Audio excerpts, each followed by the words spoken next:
अस्सलाम वालेकुम। वालेकुम अस्सलाम। इतने दिन लगा दिए हैं? कोई घर से इतने दिन भी दूर रहता है? उन 3 माओं की तो तुम्हें बहुत फिक्र है, इस माँ का कोई ख्याल नहीं आया। देखा अम्मी कितना खुश हो रही हैं तुम्हें देखकर। तुम खामखा डर रही थी। डरने की क्या बात है? मैं कोई जल्लाद हूँ?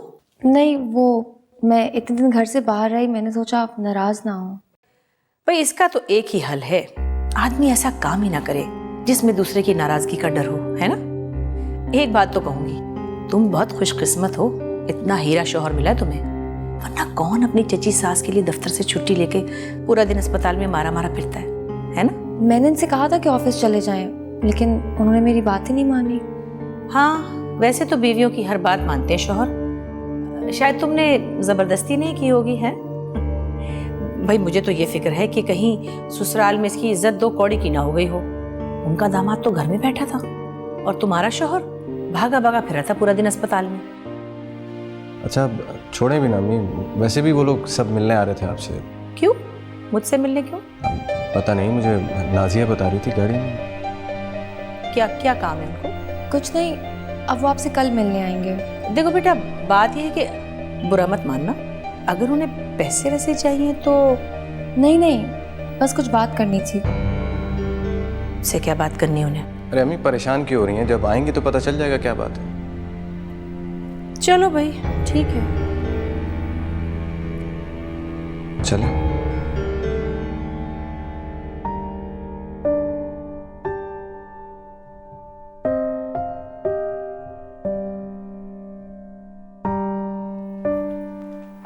आप ये पहन लें।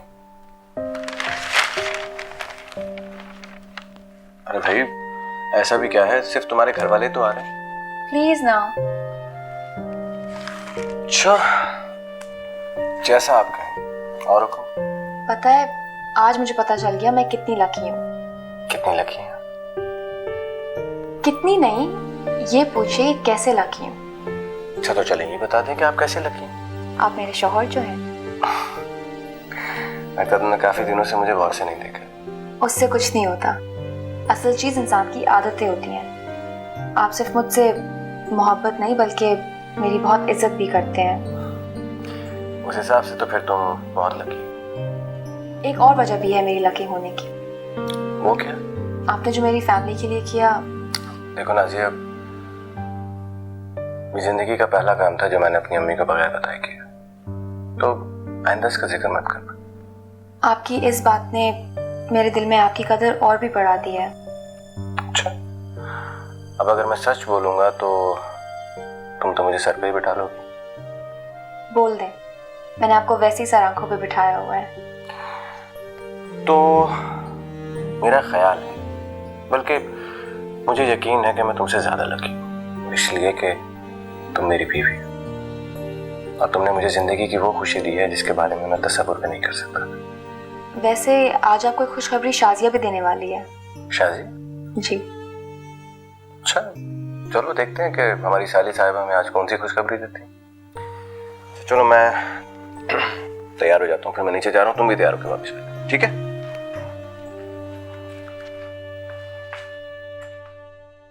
खुशखबरी। अस्सलाम वालेकुम आंटी। वालेकुम अस्सलाम।